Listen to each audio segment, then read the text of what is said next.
Unit 4. The Journey Ahead.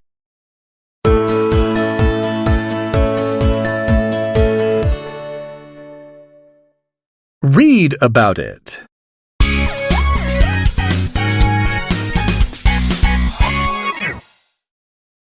I was 25 when I was arrested for stealing a loaf of bread to feed my starving family. For that minor criminal offense, I spent 19 years in jail. When I was freed from prison, I was a bitter man. I walked for miles, trying to find somewhere to rest.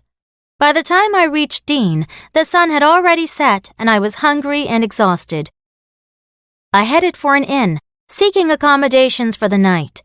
Looking me up and down with doubt and suspicion, the owner of the inn sent a boy to the police station to inquire about me. When the boy returned, he submitted a brief report to the owner. Glancing through the note, the owner learned that my name was Jean Valjean and that I was an ex-convict. As a result, he refused to let me in. I departed the inn in humiliation. I could sense that hostile feelings toward me were aroused and that my arrival would soon become the talk of the town. Just as I had expected, everyone in Dean knew that I was released on parole. Consequently, no one was willing to reach out to me, and even a glass of water was too much for me to ask for.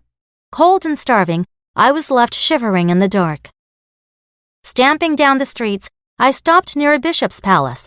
Fortunately, the bishop took pity on me and welcomed me warmly. Even after he knew my true identity, this man didn't drive me out of his home as most others had done. Instead, he invited me to stay and dine with him. That night, though I was lucky enough to sleep in a bed for the first time in 19 years, I couldn't fall asleep. I kept thinking about the precious silverware on the bishop's dining table. If it had not been for his invitation out of kindness and courtesy, I wouldn't have had temporary shelter.